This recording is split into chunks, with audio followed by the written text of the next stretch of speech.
Talkin Kop, is some of the old people, Gav, Shawnee, Keith, Phil was on show last night, and a mix of the new guys. And we're looking to take it on to further, just to try to do more shows, more content, and try to be as honest as we can without being selling our souls, basically, for views and ratings, which is what tends to happen on some places. But I think as long as we're coming across and we're honest and we're true to ourselves and we can stand over our opinions, and if we have a controversial opinion, we'll back it up. If you can't back it up, then you're in the wrong place. So I know I'm lucky, really lucky to be still involved in a way with the channel. But it's a wide channel now where we've got contributors from Canada in Matt. We've had some from the States, Australia, UK, and Ireland. It's predominantly Dublin based, but it involves people from all over the globe, really. And we have listeners and viewers all over the world as well. I done a show this morning with Gav for our members, and we were getting updates from the weather in Queensland. And to say I felt utterly sick was an understatement. Yes, I gather it's not so good in Ireland. So all the best to everybody. No. You and Alan and Nigel, who are all on the Emerald Isle, and everybody else who's listening, all of our cherished Irish listeners as well. Thank you very much. And that's the thing. If you want to go to Talkin Kop, that's what you get. You get balanced views. It's down to earth. It's not. I think personally there is a time and a place for the people who just, they're in a way they're just showing off for YouTube views. But I do find it kind of funny sometimes when people do go completely nuts and over the top. I think there is a time and a place for it, but that's just my opinion. It grates on a lot of people's nerves. So if you go to Talkin Kop, you get absolutely none of that. You just get balanced views, and it's a good, intelligent chat about Liverpool. But staying with you, Kev, because a feature of the LFC Day Trippers and now Talkin Kop for many years has been wonderful charity work, fundraisers for all kinds of things. There was a little girl who needed an operation, and they managed to get a ton of money to send her off to the US, which is a wonderful story. I mean, that's just the dream of any podcast, is to do some good in the world instead of just ranting and raving at Paul Tierney. So tell us about the latest charity fundraising drive that you got going on at Talkin Kop, please. Well, it's probably the best thing about the channel is, look, there's a load of us on there that we all come on and we all air our views and we talk an absolute load of codswallop from morning, noon and night. But the one thing that we're 100% committed on is every year we will get together and try to raise as much money as we possibly can for causes. Last year it was a GA club in Dublin, a ladies' GA club in Dublin, to run the Dublin City Marathon, and in the end, our target was €20,000 in conjunction with them. We ended up raising 26,000. It's amazing. It was for breast cancer, right? Or... That was for breast cancer. Yeah, that was for breast cancer research. And this year, we've decided we're going to do it in two sections over the year. From January 1st up until June, our target is €10,000 to split between two charities, and the two charities are the Lighthouse in Dublin, which is a drop-in centre for people looking to make ends meet, basically. Every city in Europe, every city in the world will have these drop-in centres for the homeless, and all we're trying to do is raise €5,000 to help them, one, to stay open longer, to provide more services, but to basically provide meals for people who don't have it. And if we can contribute to that in any way, that's one target. The other target is fan supporting food banks, which is a joint initiative by Liverpool and Everton in the Spirit of Shankly, and what was the name of it? It was Ian Byrne started it with the Spirit of Shankly. Food banks. It was fan supporting food banks. It's a joint effort between Liverpool and Everton football clubs, the fans, not the clubs themselves. And anyone who's ever been to Anfield will see the vans. So everyone pretty much knows the work that they do. And it's shocking that in 2024, there is a need for food banks. And this is a massive, massive issue. And if it's €5,000 to them, will go a long, long way. And anything that we can contribute to that, the better. We know times are hard at the minute. A couple of days to payday if your monthly pay. So January has been the longest month that you will ever know.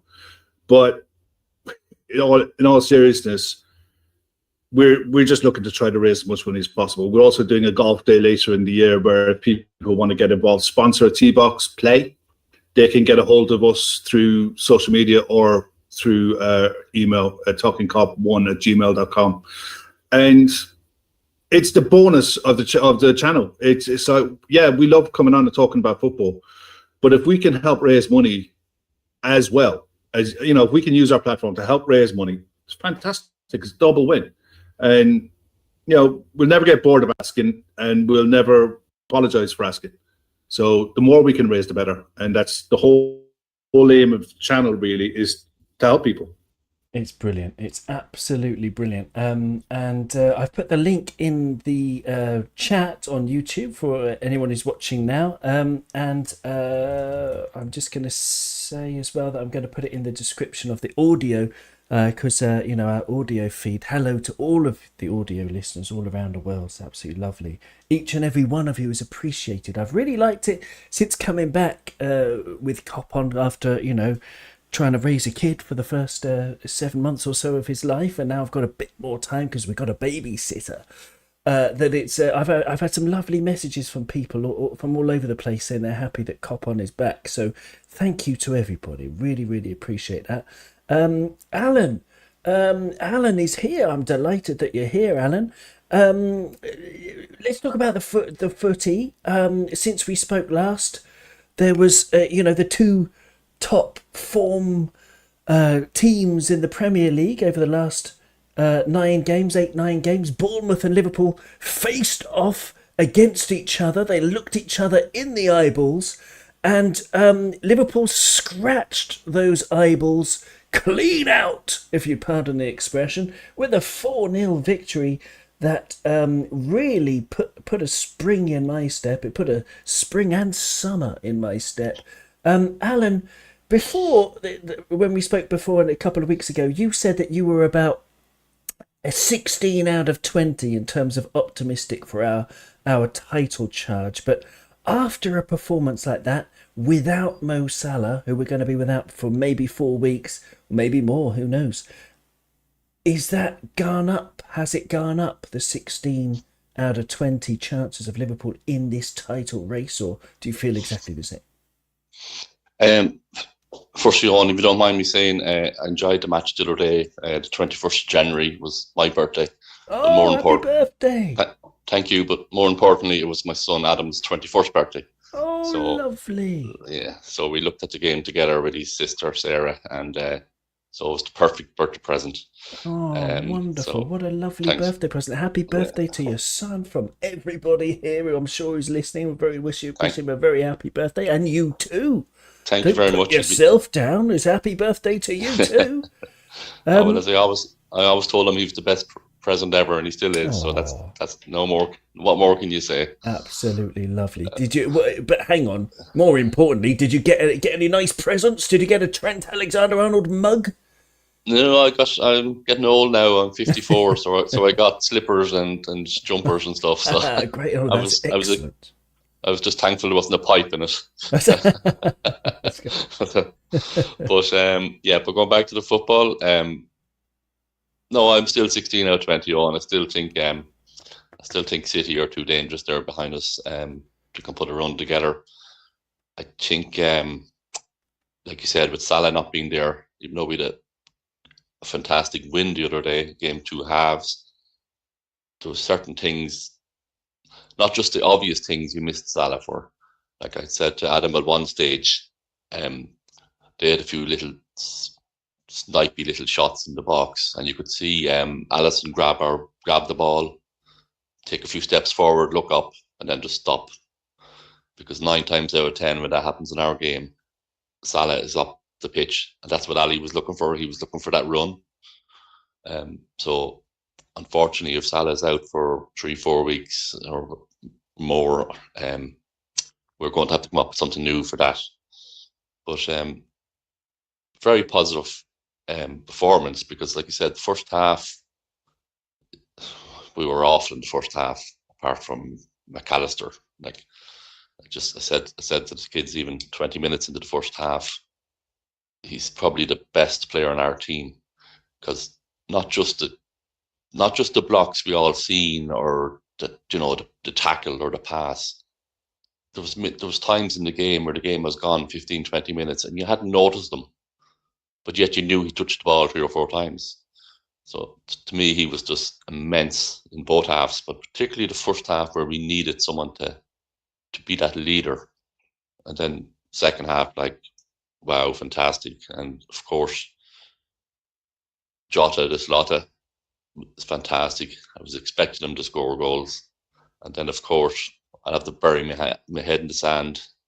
Darwin come up and shut me up twice. So hopefully... You've been very critical, Alan, haven't you, about Darwin and the chances he's missed? Yeah, well, I was on the fence. I was thinking this time he needed to step up, but I know he's doing the work and all that stuff, but he needs to get them goals, and getting 2 goals in the game, I think, is important, because if you get 1, fair enough, you got 1. But to get 2 should really boost him now, and hopefully he'll keep my big trap shut for the rest of the season. Yeah, well, that's the thing. I mean, I criticised Joe Gomez last season. I called him the new Des Walker, who, for anyone who doesn't remember Des Walker, he was a brilliant defender, but then he lost the plot at about age 25 and became a very average defender for the rest of his career for no apparent reason. No one really knows what happened, but Joe Gomez has totally proved me wrong, and there's something beautiful about being proved wrong. When you've been, especially when you've been critical, and but and it's fair to be critical. That's what yes. It's not, you're not picking on a player, you're not slamming them. You're critical when they're not doing well, and then when they step up, you step up and take it. And yes, exactly. I'm happy for him, and even being critical, we want them to do well, don't we? But but interesting stat that I discovered the other day, Alan, on Darwin.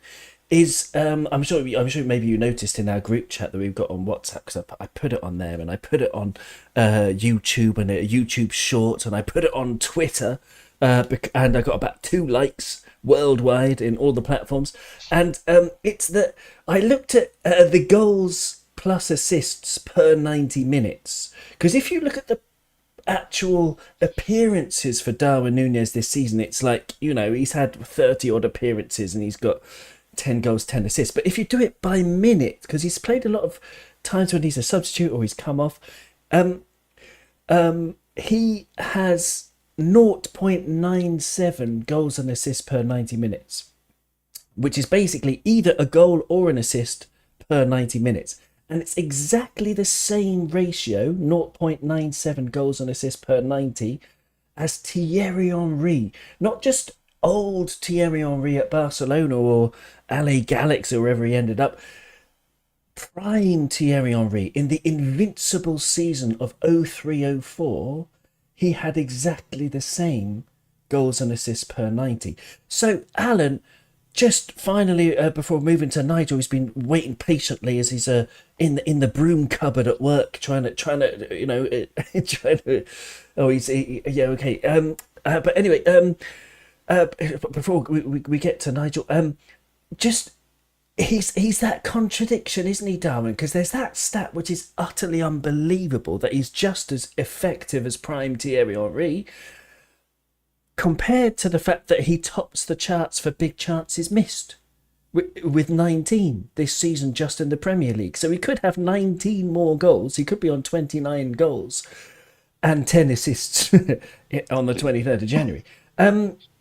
So that dichotomy, that contradiction, that's the second time in 2 episodes I used the word dichotomy. I have to look up the meaning. I don't even know what it means. But there is that contradiction, I'll say, between the brilliance and the madness, and it's all of it with Darwin. And I just wonder if, you're going to stay patient and just accept that he's going to keep ballooning things over from 2 yards, but still come up with either a goal or an assist in every single match. Oh yeah, of course. Like, and I say, when you asked that question the last day, you said, "Is anyone starting to worry about him?" And I was saying, "Yeah, I was worrying about it." But like, I've supported Liverpool long enough to have seen, Peter Crouch and players like that took so long to score their first goals and stuff. So like Darren he is Captain Chaos, and even when he does come on and not score a goal, or he misses some of them chances, when he's running to the left, he's taking 2 players with him, so he's a big benefit to the team. It's not as if he's standing in the corner with his hands on his hips sulking or anything. So yeah, it's great. I didn't lose faith in him. I was just getting a bit peed off from not scoring. It was just, he just needed one to hit off his backside and go in or something. Yeah, fair enough. Yeah. But he's Captain Chaos, and Lord Havoc. I prefer the Lord of Havoc. Yeah. Nigel, it was a good performance the other day by Liverpool in the end. I think even in the first half, Darwin was causing a lot of havoc. And he wasn't the only one. But who was your man of the match? Because that was a real nice, heartwarming 4-0, wasn't it? I don't think there was a bad performance. There might have been a couple of slightly above average performances, but there wasn't a bad performance. You could have had anybody. Joe Gomez was very, very good. A couple of little bit ropey moments. Both centre halves, it's as good as a duet centre forward, like taking the centre halves as a pair. It's as good as you see. They were both absolutely magnificent. Conor Bradley was magnificent as well.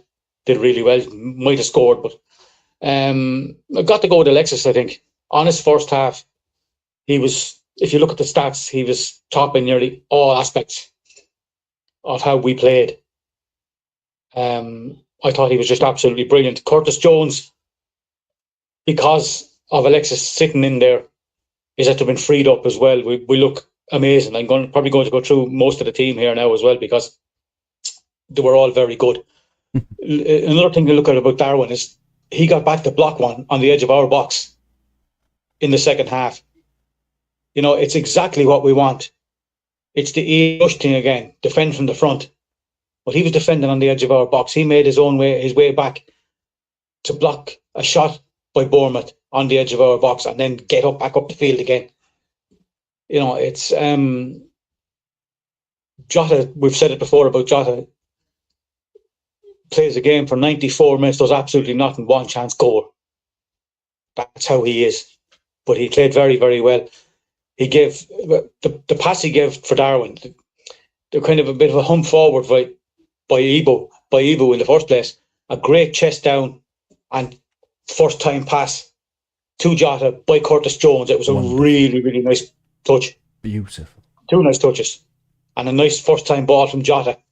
And a brilliant first time finish for a guy, they're all going on about him. They were singing at him about, Andy Carroll and stuff like that. They were singing at the end of the match. Did you know that? Yeah. Did you hear that? Yeah, I heard. That was funny. I heard it. At that point, that's funny because they just obviously taken the last twice he's played against them, he scored 3 goals and good goals, all of them. Sorry, lads. I think they were singing to Solanke. Oh, okay. Yeah, sorry. Well, I think he was in Virgil's pocket, so he mightn't have heard much in there. Well, very good. Yeah, absolutely. It's muffled, the muffled crowd. Yeah.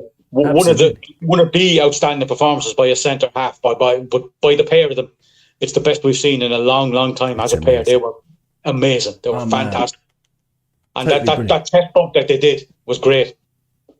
So after that, was extremely pleased. Yeah, we didn't play it great in the first half, but yet in 90 minutes football they had 1 shot on target in the whole game, and that was an easy one for Ali to handle. We shut them down basically, and then came out in the second half and opened up a bit, and they couldn't handle it. Form team or not. Well, that was the thing. I mean, we shouldn't take that result for granted. They're no pushovers, far from it. They're a good team, although they had a lot of players missing, as we did. And, you know, Kevin, it's amazing. I mean, just before I bring you in, actually, just a couple of stats, because Nigel mentioned the stats from that game. On Konate, well, we'll start with the defence.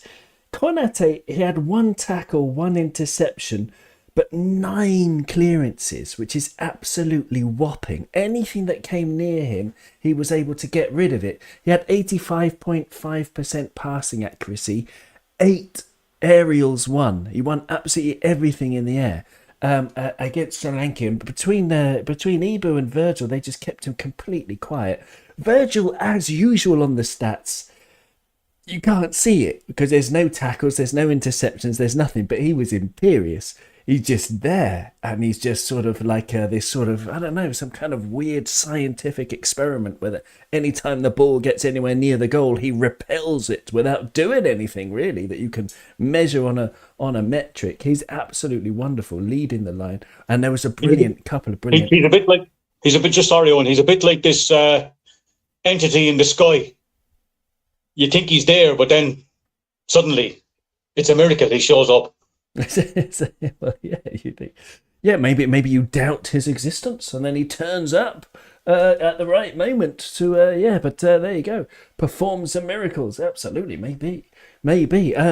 So yeah, I mean, defensively, absolutely superb. You mentioned Connor Bradley, 3 shots, 1 on target, 1 key pass, and then defensively 3 tackles, which was the second most in the team, 1 interception, and 4 clearances, which was the equal second in the team for clearances with Virgil and Joe Gomez.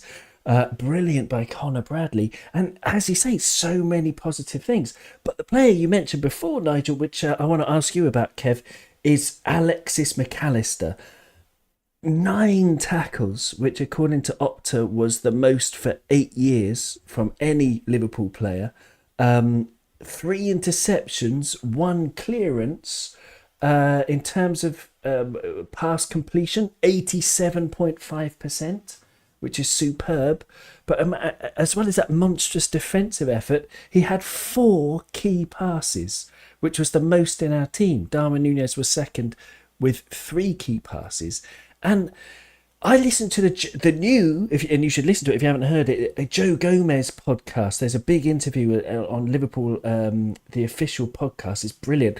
And he talks about, at one moment, just very briefly, he talks about Alexis McAllister and Dominic Szoboszlai, and how they are both 2 characters who they have fun, you know, they're like chucking socks at each other in the changing rooms and all that, and they're great lads. And they have fun together, but they just have such confidence in their own ability that when they go out, they just know they're going to be good, you know. And he's a number 6 converted to a number 6, but he's like this sort of playmaker number 6 who can tackle. His only weakness, as Klopp mentioned himself post-match, is that you can sort of run past him whenever the space is there. So we have to be compact around him.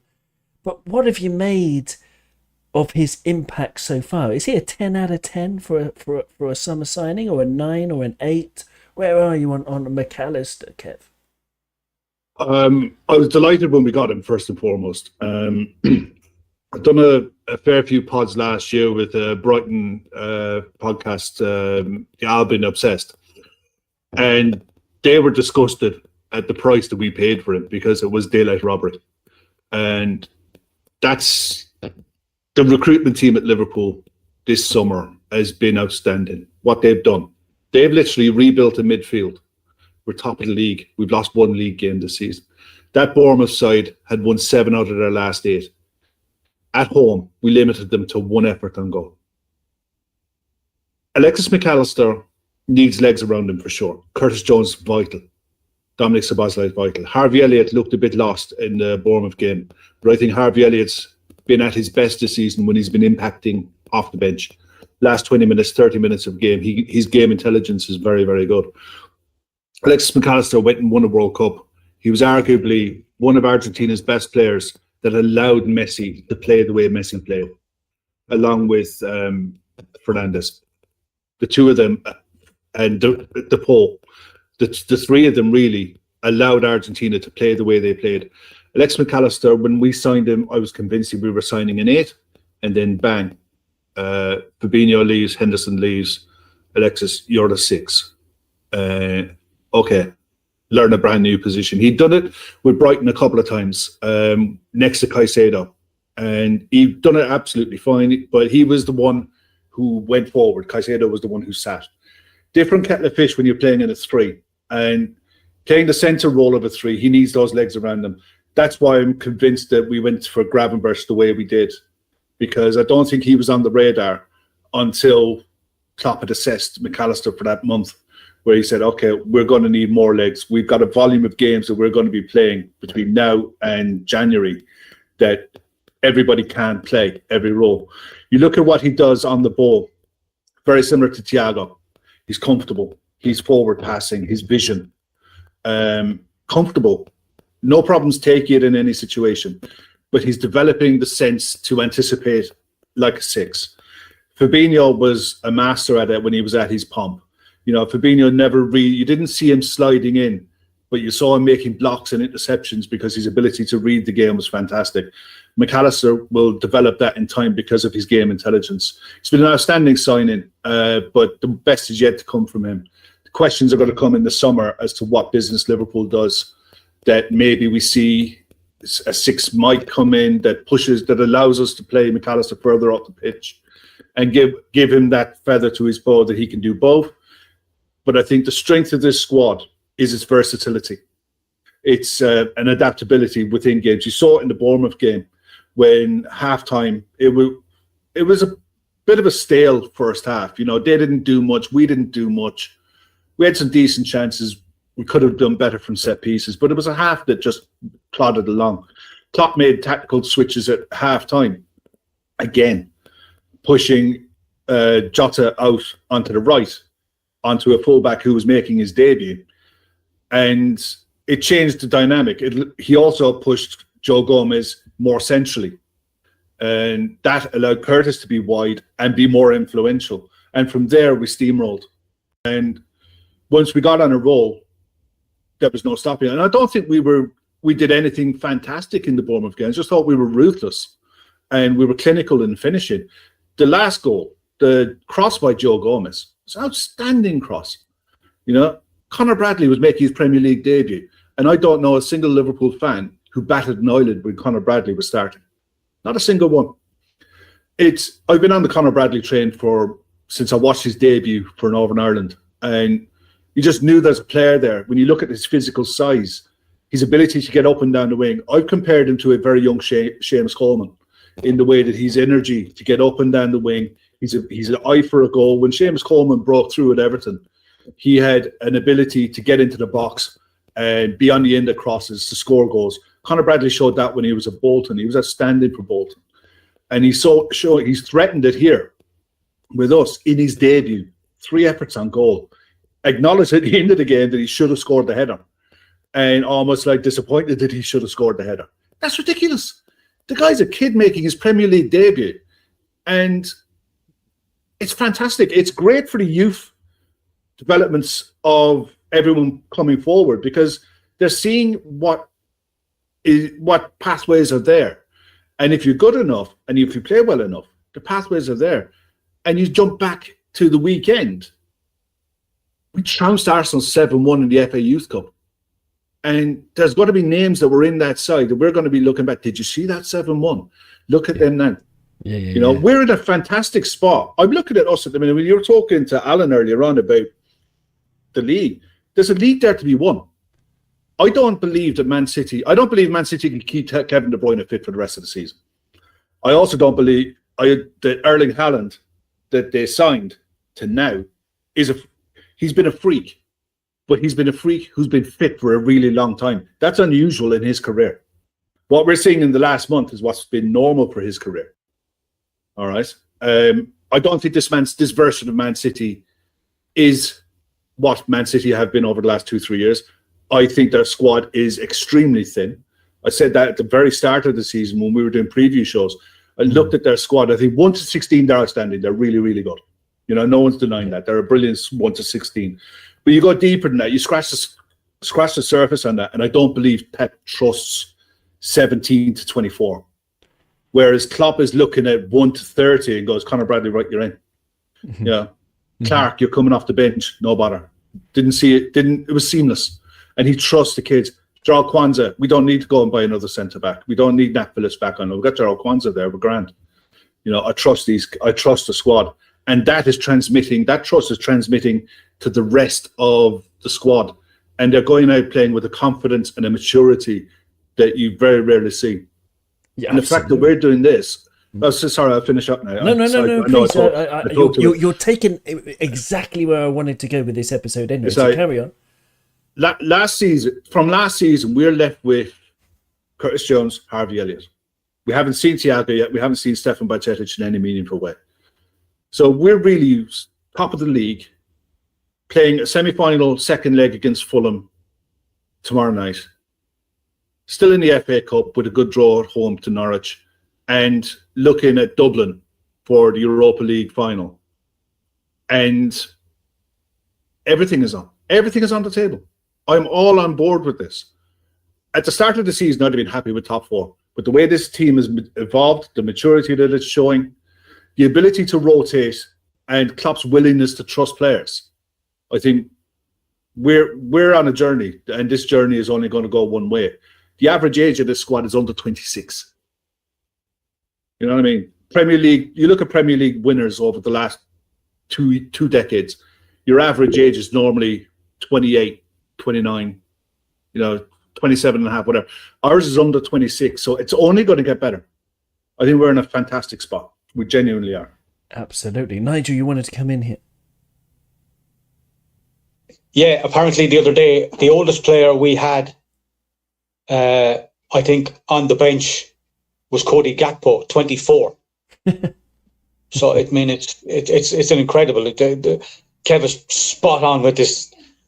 Technically, average age-wise, we're in a really, really good spot. Adrian was on the bench, but apart from him, you're absolutely right. We had Kwanzaa, McConnell, Beck, Gordon, Clark, Gravenberch, and Gakpo. And the oldest apart from... and Kelleher, of course. So we take out the goalkeepers, and we had Cody Gakpo, who was 24, and the next oldest was 21. We brought on 5 guys there, and the oldest is 24. There's a couple of 21-year-olds, a couple of younger than that. I mean, it's incredible. It's so good. It is incredible. So many academy products, so many people. You're absolutely right, Nigel. And I want to ask you about the academy if we have time because of that 7-1. But I want to go to Alan next because Alan's been. I just really want to pick your brains about something, Alan, because Kev mentioned Manchester City being the most realistic challengers to our title push.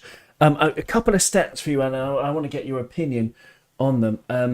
Non-penalty expected goals plus expected assists. Okay, people don't like expected goals or expected assists, but for me, it does give you an idea of what you're creating, the chances you're creating, basically.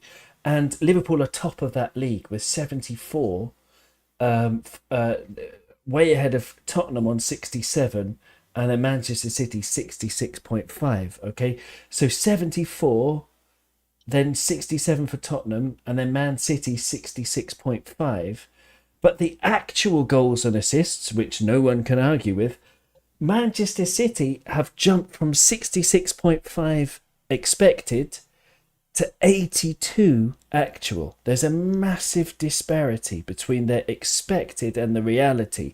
And skeptics among you who don't like the XAXG assist, well, there you go. That just proves that they're rubbish stats. But no, they're not, because the rest of the league is more or less. There is not as big a disparity, and that's historical as well. If you look at XG tables on Understat compared to the reality of what they score and what they concede, it's very, very, very, very similar year after year after year. There are outliers, but I'm saying, Alan, that this is a big difference, and a lot of that is Haaland, because if you give Haaland a chance, he's going to score more often than not. But he's second on the list for big chances missed after Darwin Núñez. He's missed 17 big chances this season. it's a long way of saying that I think Manchester City have got some, what do you call it? When the stats they level up. They've got some leveling down to do, and also goalkeepers. People sleep on various goalkeeping statistics. Alisson versus Ederson this season. Alisson has 77.8% save percentage. Ederson's down to 64.7%. And in terms of distribution, they're very similar in terms of short and medium passes with their completion but Ederson's way ahead of Alisson in terms of long passes. But that's the only metric where Ederson is better than Alisson. I think Ederson's having a poor season.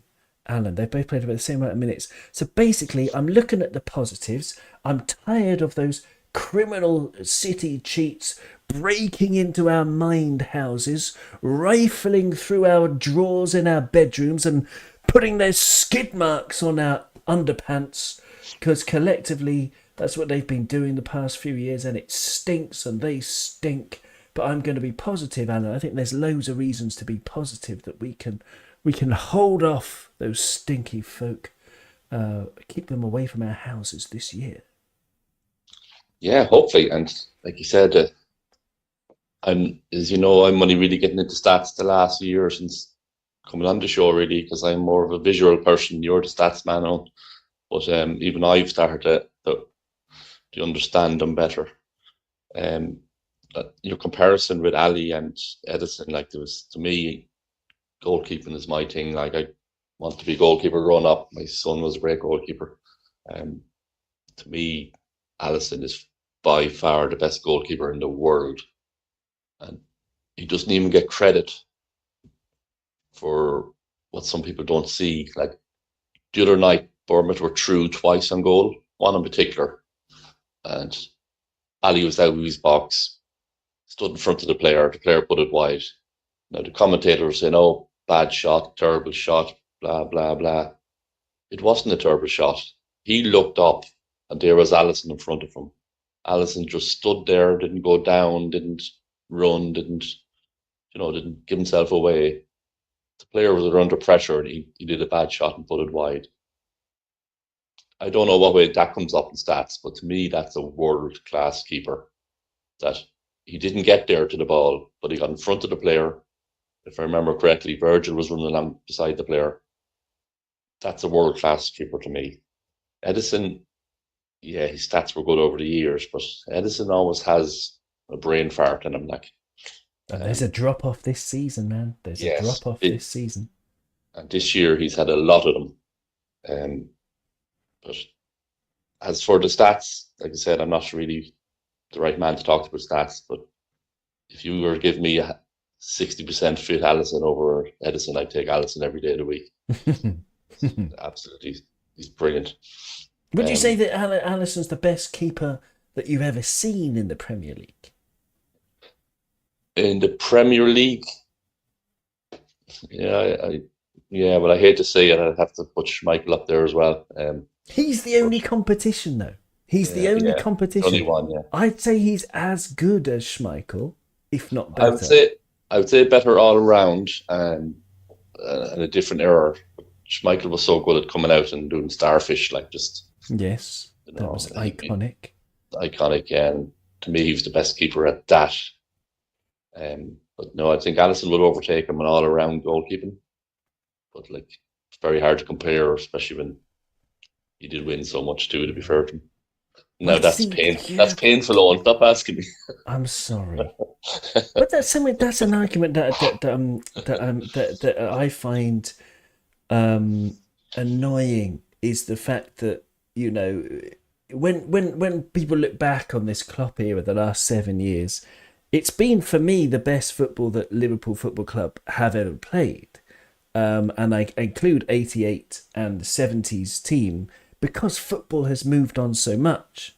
Like the average player in the 70s and the 80s with the drinking culture and the, you know, if you compare the athleticism now, you know, you could argue that, you know, a lot of players, are a lot better. I mean, obviously, it's difficult to compare eras because Liverpool were just rising above everybody else who were their competitors. But I do think football has become a lot more professional, and the players are so good now compared to in the past. So when you talk about trophies, when Man United were winning the league with 76 points, they won it with 76 points once. And you compare, well, what have you won? That's what they would say to any Liverpool fans. What have you won with this team? We've won a hell of a lot of matches. We've got more points than Fergie ever managed 3 times in the last 5 years. And it's an argument that annoys me about the actual trophies, because the quality of the football and the quality of the players, I think, is way above anything United ever had. But anyway, Nigel, let's move forward. I don't have too long, unfortunately. I'd love to talk about all this. If you're watching on YouTube, I want to go into a predicted lineup, because we've got Fulham coming up. Did you know? If you've been listening to the same amount of podcasts that I have, maybe you would have picked this one up, Nigel. But did you know that the last time Fulham were in a final was in around about 1975? And beaten 2-0 by West Ham in the FA Cup final. Very good. And of course, they might have a chance to play Chelsea. We're recording this before Chelsea play Middlesbrough. They're going to be as motivated a Fulham team as we've ever seen. So going forward, as I go on YouTube, I'm going to try and do a predicted lineup on YouTube for anybody watching. Let's try and pick a team, because I don't know about you, Nigel, but I want to go strong as heck. So would you go Kelleher in goal or Alisson in goal, and why? He's picking Quevin for the League Cup, so I'd say Quevin will be in goal. Okay, we'll just go with Klopp. What would you do, though? Yeah, I know. I'd go with Ali, but he won't. Yeah, I'm the same. I would go with Alisson, because we've got this big chance to get to a final, and Kelleher hasn't been great. But, okay, we're going to go with Kelleher. Yeah, fair enough. Right back, it's got to be Connor Bradley again. Yep. Yeah, feel free to disagree, by the way, Kev or Alan, no. But no one's disagreeing.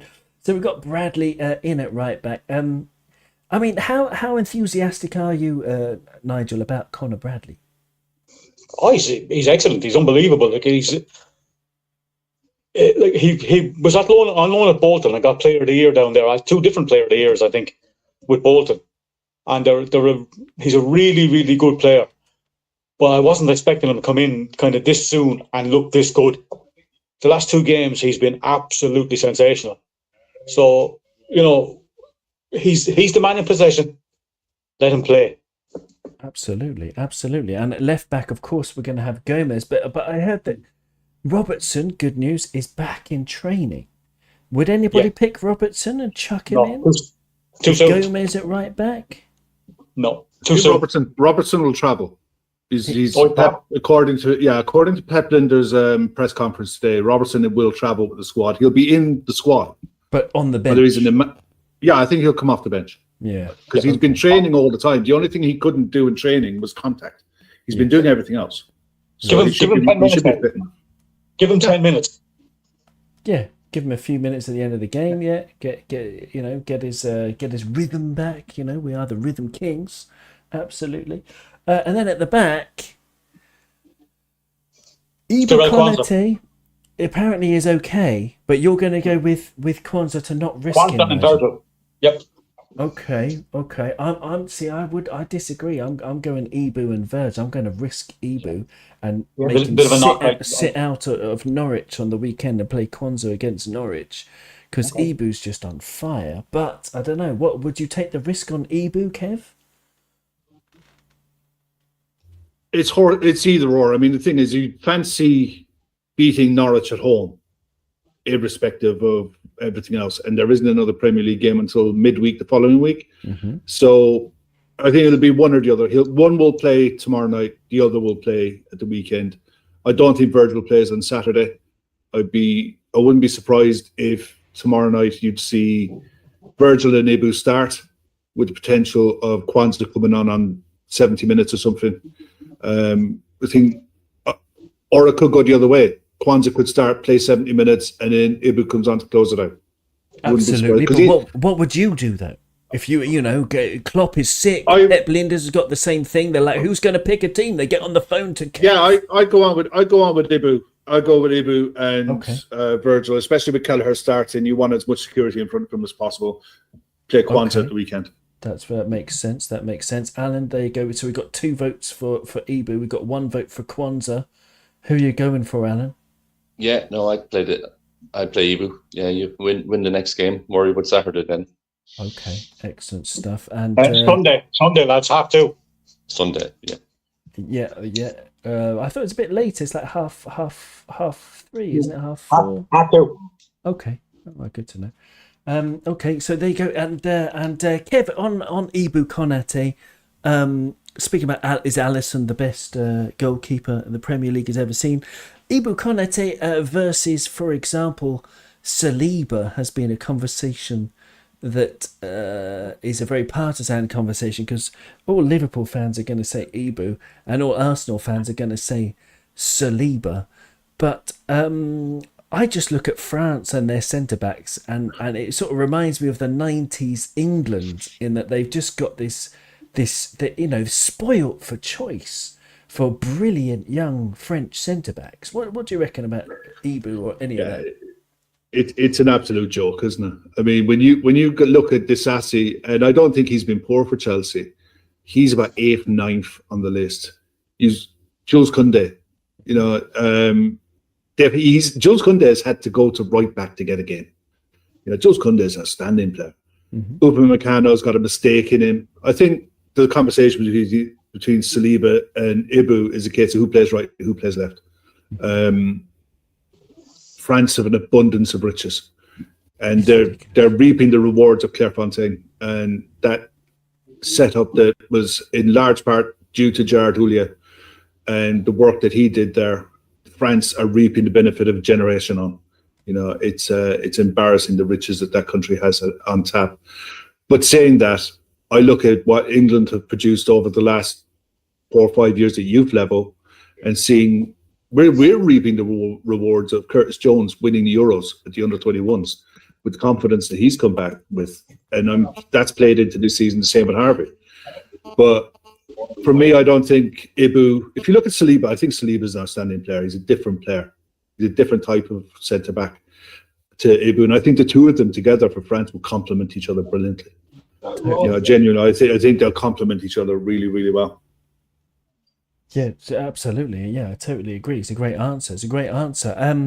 Moving into the midfield, we're gonna play McAllister in the number 6. I mean, I imagine there are no qualms with that. But then next to him, again, more good news is that Curtis Jones apparently is okay. So are you starting Curtis? Are you sort of risking that he's not gonna get any kind of? I am. My midfield 3 would be McAllister, Gravenberch, and Curtis Jones. Oh, and I wouldn't do Gravenberch. The only reason I do Gravenberch is because I think Paulinho and Harrison for them in the middle are really, really good. And away from home, you need the physicality, the size, and the strength in the midfield. I think you look to manage. It's only 2-1. I mean, it's only halftime. It's 2-1, and we're going there. They gave us a really good game every time we played them this season. And like you said, they're going to be eyeing up a possible final against Chelsea. They won't fear us at all, and they've got threats of their own. So I've got no problem going with Gravenberch in the middle. Plus, the other side of it is Klopp always likes to keep something in the back pocket to affect change in a game. Late, for the last hour, for the last 30 minutes in games. So he likes to have that insurance policy in the back pocket. And Harvey's your man. Harvey. Harvey's my man, yeah. Yeah, okay. Well, I mean, it's a decent argument. It's a decent argument. You haven't quite convinced me, though, because if you look at... I'm a stats man, sorry. And if you look at, for example, Gravenberch's pass completion and things like that, it's quite low. For example, it was only 66% the other day when he came off the bench, even though that was a much improved performance because he did very well. He won a couple of tackles. He was much better off the ball. But Alan, what about you? Where do you stand on this? I mean, we're having McAllister, Curtis Jones, Gravenberch. You've got Elliott. You've got Gakpo who could play there. It's not Szoboszlai is still going to be out, so he's not available. What do you? Yeah, well, I see Kev's point there, and I agree with it. Sometimes I prefer Harvey coming on for the last half hour, so that's why I take Kevin's point there. But I don't think so. I think he's going to play the same midfield again, and Gravenberch will be coming on for that last 30 minutes. Just Harvey didn't look. Some people were expecting Harvey to take over on the right side last week, and he didn't look great in the first half, but he was doing the work. He was doing the work right. So I don't think Klopp's going to change that, especially if Bradley is behind him, because the two of them linked up last week quite well. So that's why I would agree with Kev, but I don't see it this week. Okay, so you're playing Elliott, Jones, and McAllister. Yes. Okay, Nigel, where do you stand on this? I'm in favour of the slightly more physical element. Either Gravenberch or Gakpo. I'd love to see one of those, either Curtis or the other. Alexis McAllister starts. Either Gravenberch or Gakpo, whoever starts up there with Curtis, to try and push on to Paulinho and upset him. He's their main man. He's going to be the one. He's the one flopping on his face the whole time in the first half and trying to get our lads booked and sent off. I think we need to get stuck into him. Let him know we're there, and don't let him settle on the ball. He's a very, very good player, but he got too much freedom in the first game, and we've kind of put us on the back foot. But we kind of saw him off. Then he's getting, he's put a few miles on his clock early. Basically, make him run. And I think the slightly more physical, more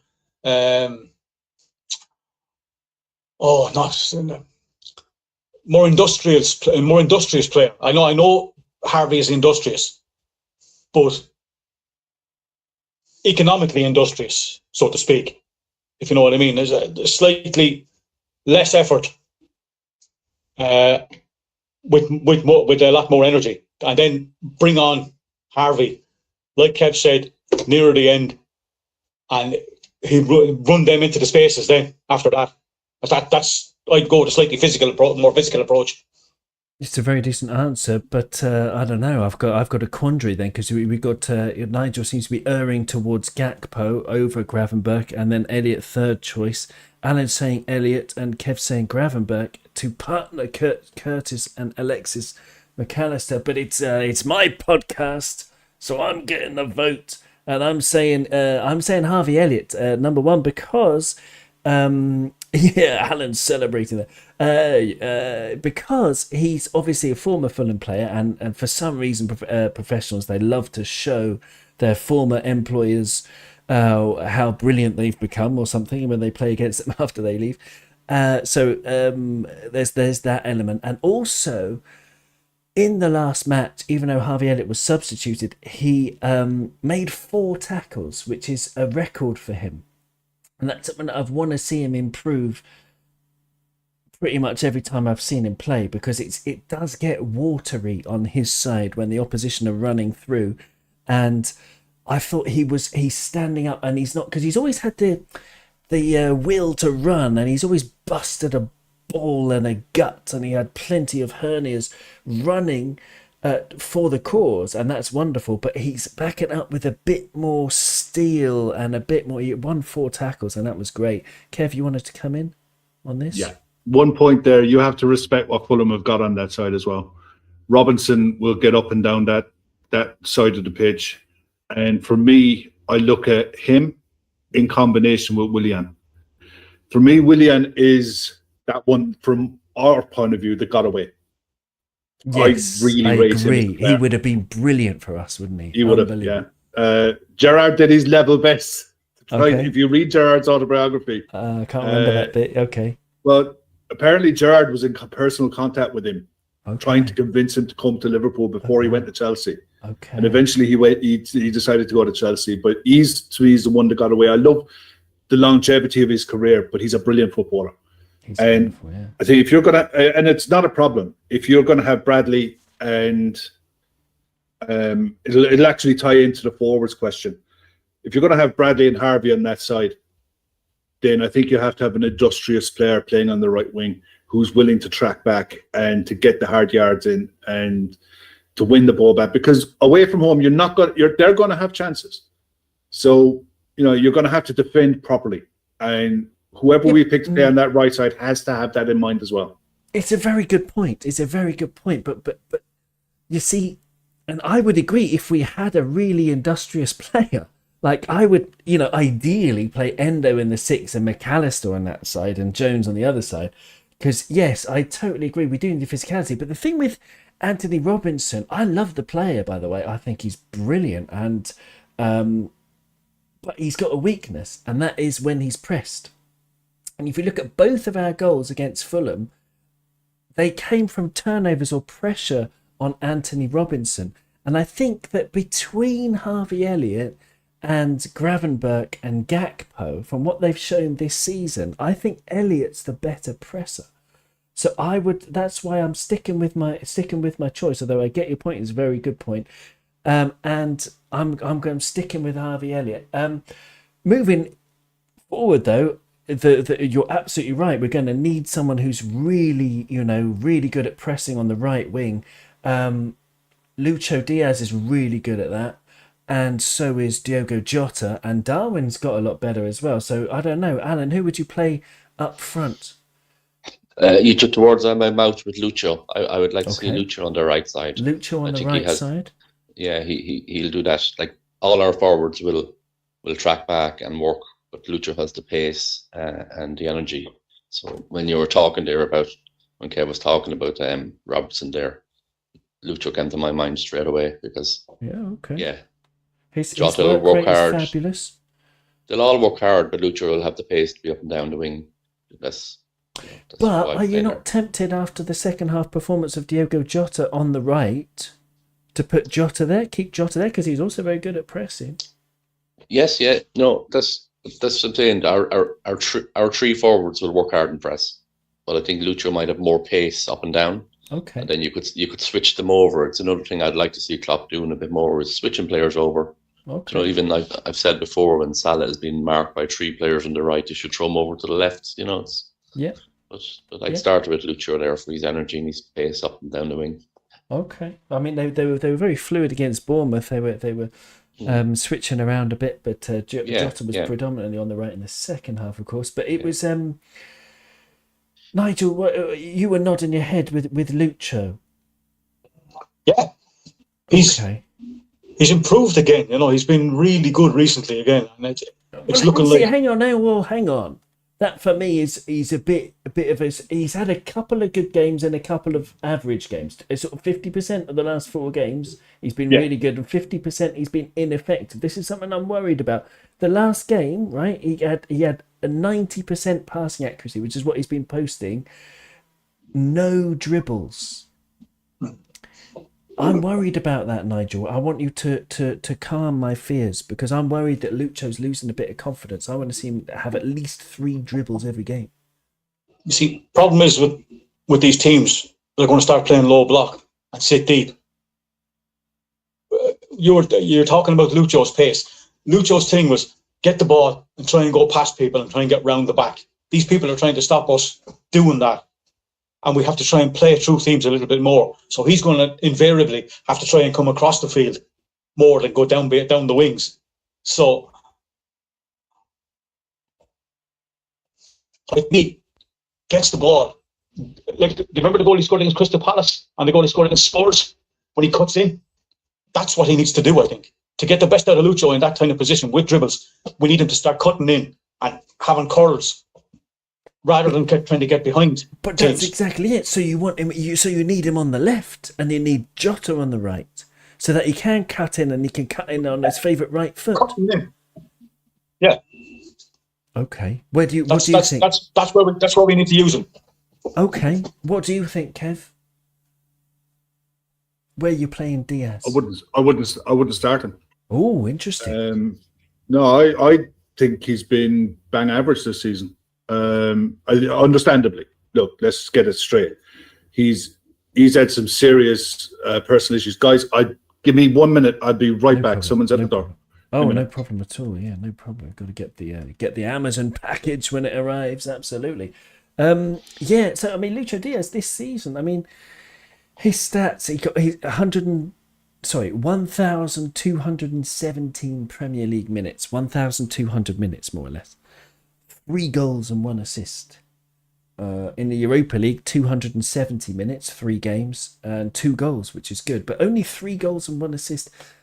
The knee thing was the bigger thing than even his parents being kept hostage, in my opinion, because his parents kept hostage is going to affect you, obviously, mentally. I mean, who can imagine that? But it's like knee problems affect every footballer pretty drastically. So, yeah, I mean, Kev's not even starting Luis Diaz, which is interesting, but I just don't know who he would pick, so we'll wait for him to come back on that. But for now, I'm going to put him on the left and Jota on the right. Would you be happy with that, Nigel? Yeah, I would. He hasn't been great, but he's improved enough recently to be holding a spotlight. I would like to see a little bit more from him, all right. But did you see the way we're using him as well? You see the passes that were played out to him, and then people are kind of coming inside off him. So, like, people maybe need not to be coming near him so much, and let him try and run with the ball, if you know what I mean. People need to stop coming short for passes off him. So, there's Kev. Now we can let him commence his. Yeah, sorry, lads. No, it was my postman, avid Everton fan.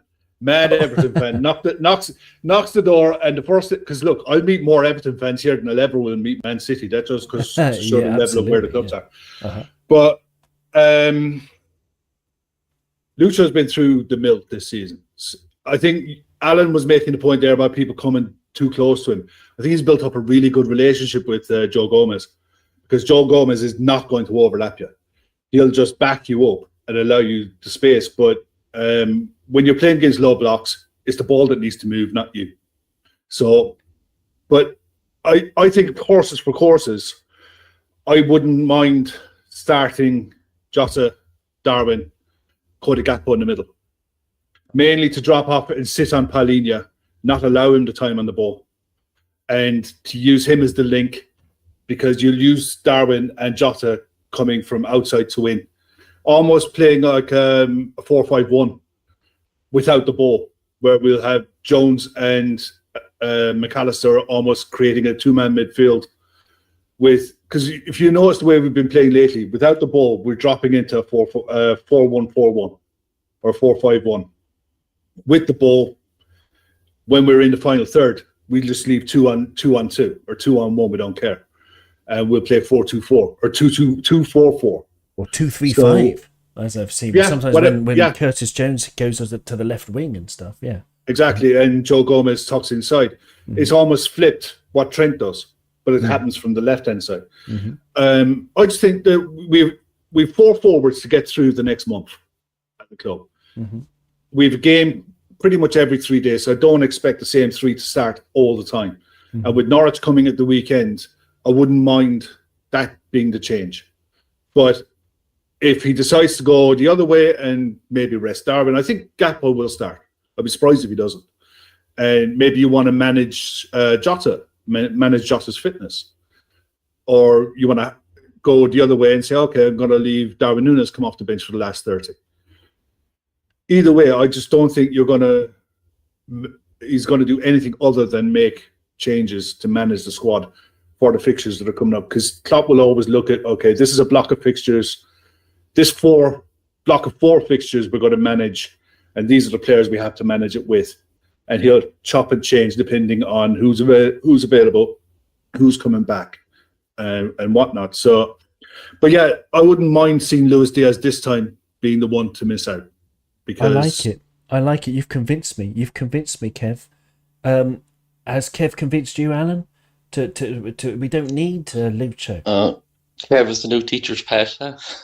No, there are no favourites. You are all my children. Yeah, very good, Kev. Yeah, your point's very good. Yeah, I agree with you. He could change him, but I don't see it myself. But yeah, everything he said was spot on. Okay, all right, fair enough. But you wouldn't do it. Okay, yeah, fair enough. No, I okay. wouldn't. No. Okay, but no, I think you convinced me. I'm gonna take Lucho out of our lineup, which people on YouTube can see, and I'm gonna put Darwin on the left, and Cody Gakpo in the middle. A good stat on Jota. I mean, you know, I was saying before that 0.97 goals and assists per 90 is what Thierry Henry got in 2003 for the Arsenal's invincible season, and it's what Darwin Núñez is on right now, 0.97 goals and assists per 90. Diogo Jota's on 1.07. So, you know, prime Thierry Henry, who took penalties for Arsenal, let's remember. Jota, no penalties, nothing like that. He's on 1.07, better than a goal or an assist every 90 minutes that he's on the pitch, which is absolutely insane. His finishing rate is like 0.8. It's crazy. His stats are absolutely crazy. But he's useless at keeping the ball. So if we're going to play Jota, you have to expect him to lose the ball more often than not. Or not more often than not, but he's only about 60% pass completion. So there you go. Nigel, you want to say something? Yeah, I'd start Trent Doherty, Lewis Kumas and Jayden Danns up front. Oh, yeah, to finish us off as we got our lineup. Let me just go through the lineup, and I want you to talk about that youth match because I know you watch all the youth matches as much as you can. So just to confirm our lineup, we've got Kelleher in goal, we've got Ibu and Virgil at the back, with Gomez on the left and Bradley on the right. So we've got a midfield three of McAllister, Elliott and Jones. We've got Cody Gakpo in a withdrawn role to man-mark Pellegrini, stop him causing problems with the ball when Fulham have the ball. And we've got Diogo Jota and Darwin Núñez on the left. But, you know, enough of that hypothetical nonsense. In reality, Liverpool kids thrunced, which is a new word I've just made up, Arsenal 7-1. It was a thruncing, was it, Nigel? You watched it all. I watched about the last 10 minutes. But... Yeah, I tried to. I was in work, but I had it on, and they were really, really good. Trent Doherty, the young lad from Derry, who looks an amazing player. It's actually like watching Raheem Sterling in his early days at Liverpool, and he was flying at their right back, and the poor guy didn't know what to do. He was all over him like a rash. Jayden Danns, he's just gone up to the 23s from the 18s. He came back down for the game, scored a good opportunist goal, and then an absolute wonder goal, a free kick. Oh, it was him, Jayden Danns. If you haven't seen that, Google it. Remember Neil Danns used to play with Bolton. I don't remember. It's his son. It's his son. Very, very good player. And then Jason Kumas' son, got a hat-trick. Wonderful. And he's very good at kind of sniffing out a chance and with a bit of pace as well. So there's some really, really good players in the under 18 and under 23 squads at the moment. Brilliant. We're in a good spot with our kids at the moment, so it's great to see. Excellent. It is great to see. I want to thank everybody in the YouTube chat. Abdul Rahim, sorry I haven't got time to go get into your comments. Abdul Rahim was here saying he would play Kelleher, Gomez, Konate, Kwanzaa, Bradley, McAllister, Elliott, Jones, Gakpo, Jota, Diaz. Interesting lineup. That's very good. Abdul Rahim says Diaz always goes on the right and cuts in. Cuts in on his right. Jota can go left or right. He's good at dribbling, taking men on, a clinical finisher. He's very direct and at players. Indeed. Yes, indeed. Graham Rogers. Great to have you with us, Graham. He says Gakpo, Elliott and Jota with Núñez as an impact sub. Ooh, interesting. Interesting front three. Okay, Núñez is an impact sub if we need him. Yeah, because maybe Darwin needs a rest. All depends on fitness, doesn't it? Gary Richards is in the chat as well. Gary Richards, tally ho. He says Lucho needs to step up, but Starwin, Gary's famous nickname for Darwin, Starwin. Starwin in the 9, dear boy, says Gary Richards. Well, maybe you're right. And yeah, there you go. So thanks everybody in the chat. MCR Red is here. Hello, Mark.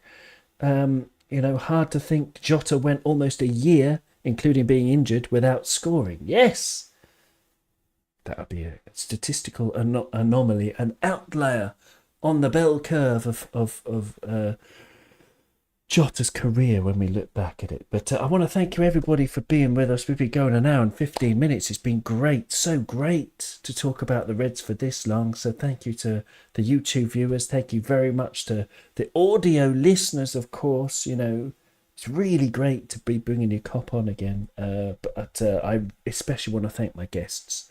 Kev, thank you very much for being on. Is there anything else you would like to add at the end of the show? No, my absolute pleasure for coming on. Thanks for asking us to come on. I really appreciate it. Don't forget, everyone who's watching this, listening to this, the link to the charity that Talkin Kop are supporting for the next 6 months are in the descriptions. So if you can't donate, obviously totally understand it. If you can copy the link and share it onto your social medias, because you never know who's going to read that and think, yeah, I'll drop a fiver, I'll drop a tenner, whatever. If you can't donate, then just please share. It takes 2 seconds. Thank you very much. Absolutely. Cheers. I've just put it in the chat for the YouTube viewers as well. They said the charity GoFundMe, and it'll be in the audio description of this. Force 22 Music says thanks, or thanks to you, Force 22 Music, and thanks for your comments as well. Alan, do you have anything to add before we chip off and start dreaming of a Middlesbrough victory over Chelsea? No, just thanks to the lads, thanks to everyone in chat, and just to remind everyone to hit the like button, share, subscribe, help build the channel. Owen is on his way to building up the channel, and let's give him a hand. He well deserves it. Thanks, everybody. Very kind. Thanks, Alan. Yeah, the big target is 500 subscribers on more or less 280, which I'm absolutely delighted at so far. So yeah, we're going to try and build that up. So thank you very much, Alan. And Nigel, do you have anything to add? Have we missed anything? Oh, just good to be back on Kop On again, and just thanks to yourself, Owen, and thanks to Kevin Allen for a technically superior podcast. Yeah, absolutely wonderful. This was Trent Alexander-Arnold technique all throughout this show. Thank you very much to everybody. I'm glad we didn't get round to talking about the awful news that Paul Tierney has been chosen to referee the Chelsea match next Wednesday in the league. So we're going to have to play against 12 again. But we can come through it, guys. We can come through it. We've faced sterner tests, and with this beautifully adaptable, beautiful, malleable Jurgen Klopp 2.0 Liverpool, I think we're going to just smash everyone. So thank you so much, everybody, and we'll see you soon. Thank you. Bye bye.